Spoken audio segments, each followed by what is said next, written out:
Солтүстік Кореядағы қатал өмір сүру жағдайлар туралы көп естідік. Бірақ бұл сөздердің астарында не жатыр? Бүгінгі постта біз Солтүстік Кореяда әрекет ететін және кейде жай ғана басымызға сыймайтын 10 шектеулер мен тыйымдар туралы айтатын боламыз. Бірінші, көк джинсы киюге болмайды. Себебі көк джинсы шалбарды жергілікті идеологтар әлемдік империализмнің символымен байланыстырады.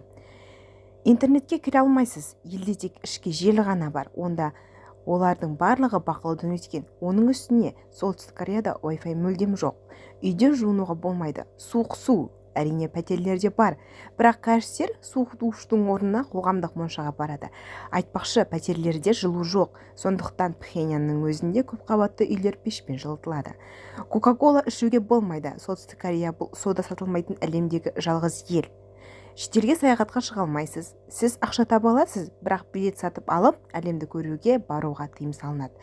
Жергілікті тұрғындар суретке түсірге болмайды, ал сіз олармен сөйлесе алмайсыз. Жергілікті гидтер бұған жол бермейді. Шетелдік музыканы тыңдау, сондай-ақ шетелдік фильмдерді көру және кітаптарды оқу. Шетелдік музыканы тыңдауға немесе фильм көруге әрекеттенген елдің кез келген тұрғыны қатаң жазаланады. Мемлекеттік бақылаудан өткен ғана музыканы тыңдауға рұқсат етіледі. Жеке көлік сатып алу.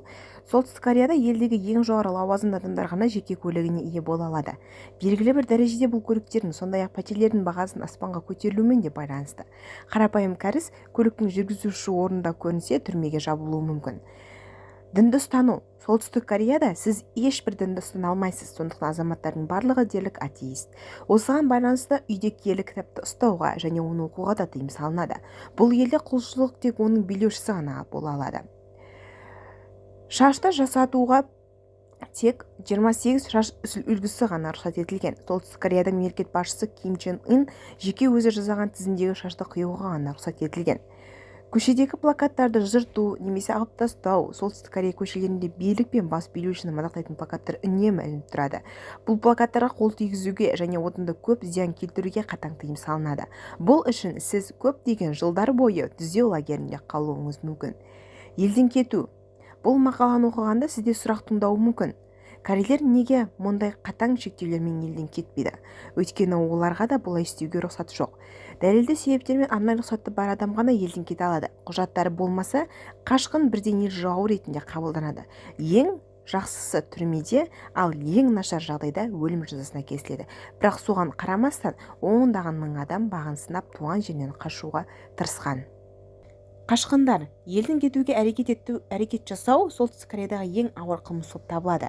Шекарадан өтіп бара жатқан адам ұсталса, ол өлім жазасына кесіліп, отбасының намысына тиіп сөгіс алады. Адамдар Қытайға немесе Оңтүстік Кореяға қашады. Елдердің босқындарға қатысты саясаты керісінше.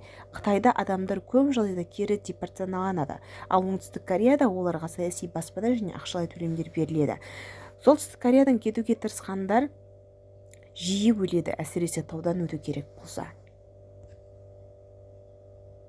Солтүстік Кореяда өмір сүру жағдайлары өте қиын. Электр және ағын су барлық тұрғындар үшін емес, белгілі бір сағатта ғана жұмыс істейді.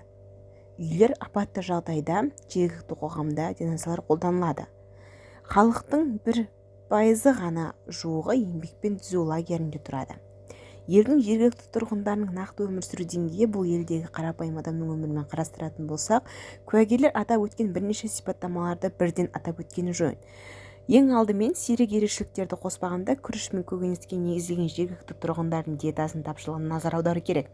Ет пен балық өнімдері халықтың көпшілігіне қолжетімді емес, және олардың дастарханға шығуы әдетте есте қалатын даталар мемлекеттік мерекелерге сәйкес келеді.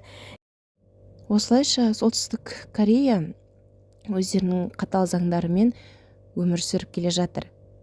Осы заңдарды бұзған адам өте қатаң жазаға ұшырайды. Сіз осындай елде өмір сүретін бе едіңіз? Өз жауаптарыңызды комменттерге жаза кетіңіздер. Келесі кездескенше сау болыңыздар.